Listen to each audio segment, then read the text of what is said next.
My name's Chris Wood. I'm the Hydrogen and Innovation Lead for National Gas Metering, and we're here at Tyseley Energy Park. As a company, we see hydrogen as quite an important fuel to support the country reaching its net zero ambitions. Together with Falcon Food Services, we developed a hydrogen kitchen. The relationship with Falcon is strong. There's a great team there willing to work with us to invest in the kitchen itself. They're able to come down to Tyseley Energy Park from their base in Scotland and help us amend the product so that we can make sure everything's working properly. We wouldn't have been able to do the kitchen itself without Falcon involved. From a culinary perspective, where I come from, certainly is a first for me, and I believe it's the first probably in Europe, UK for certain, and maybe in the world even. First and foremost, the main difference which I picked up immediately is the way that the ignition starts. So when you are lighting it, normally with the LPG or natural gas, it's a smooth doof and it goes on. With the hydrogen, there's a good thud. So the first time I've done it was, oh, what's that? Whoa! But it's absolutely nothing, it's completely safe. That is the characteristic of the combustion from the hydrogen for it to start going. In electric heating, you've got dry heat. For instance, in the combination steaming oven, cooking chicken for 30 minutes, around 20 litres of potable water is actually needed. Now, when you work with pure hydrogen, the only byproduct from the combustion process is superheated steam water. So the food benefits in a humid environment. There are a number of premises which are currently supplied with gas only.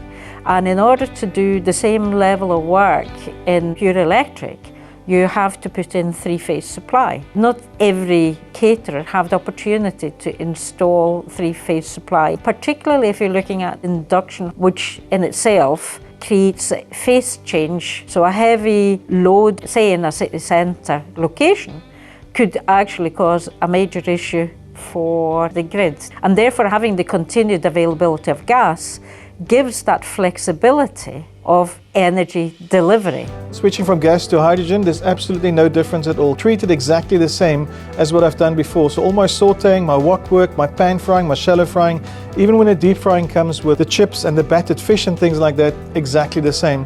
There can be a bit of performance differences, and I think on the hydrogen side it's a bit of advantageous because I think there's a bit of an increase in performance in certain products for sure. But from changing of cookery techniques, absolutely nothing. The switch over and the transition from gas to hydrogen will be seamless.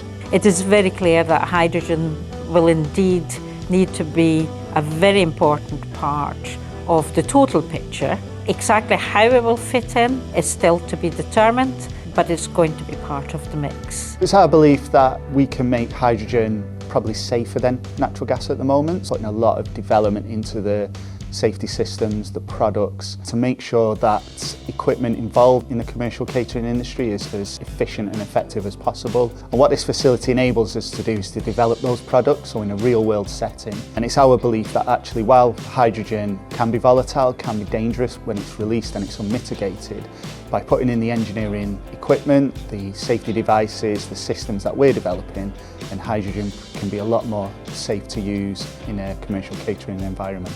This is also an opportunity for caterers themselves to come in and be part of the input into it all. Right at the forefront of this is a very exciting time for Falcon. This ambition to go net zero and to reduce your carbon footprint, it's very important. So for me to be able to say the future is going to be hydrogen and we can be working more with this and getting rid of the fossil fuels mean for me as a chef quite a lot. However, from a cooking perspective, there's no difference. So all the advantages are really there, plus the environment as benefiting from it, which I think is very, very good.